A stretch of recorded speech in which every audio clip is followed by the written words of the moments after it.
আজকে একটা নতুন জিনিস বানাচ্ছি। সেই চাল ভেজেছিলাম, চাল ভেজে গুঁড়ো করেছি, ছাতু করেছি। এবার গুড় পাক দিয়েছি। এই গুড়ের মধ্যে এই আদাগুলো দিয়ে দিলাম, দিয়ে এই গুড়টা এই ছাতুর মধ্যে আমি ছেড়ে দেবো। গুড়টা ছাতুর মধ্যে ছেড়ে দিলাম। এবার ভালো করে নাড়তে হবে, খুব করে নাড়বো, যাতে ছাতু থাকবে, দানা দানা গুড় থাকবে। এই দেখুন, এই গুড়ের কড়াইয়ের মধ্যে সব ছাতুটা, এই গুড়ের কড়াইয়ের মধ্যে হয়ে গেল। এবার নামিয়ে দেবো। এটা ঠান্ডা হবে, তারপরে খাবেন। বেশ গুড়গুলো শক্ত লাগবে, মুখে কটকট করবে, ভালো লাগবে খেতে। এরকম করে আপনারা বানিয়ে খান।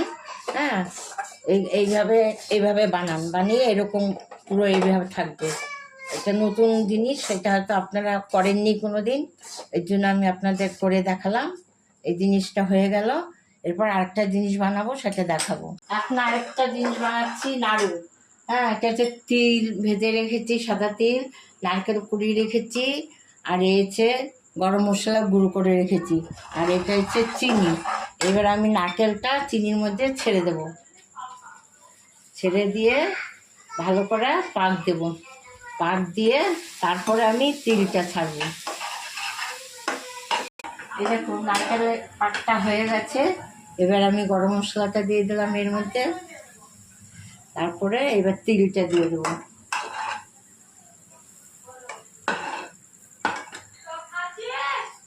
এই তিলটা দিয়ে দেবো, এবার একটু নাড়াচাড়া করবো।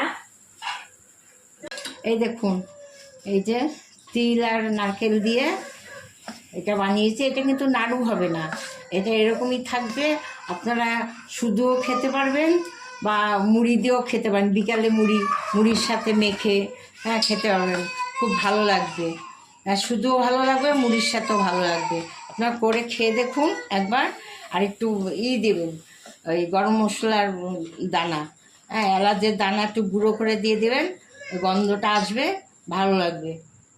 কেউ আর বাড়িতে কেউ আসলে তাদেরও দিতে পারবেন। আর এটা হচ্ছে এইটা হচ্ছে ছাতু, চাল ভাজা ছাতু। এর মধ্যে একটু তিল ছড়িয়ে দিয়েছি আর গুড় দিয়ে পাক দিয়েছি। এই হচ্ছে আজকে আমার রেসিপি বানিয়েছি। তারা নিশ্চয়ই খুব পছন্দ করেন, তাদের খুবই ভালো লাগবে।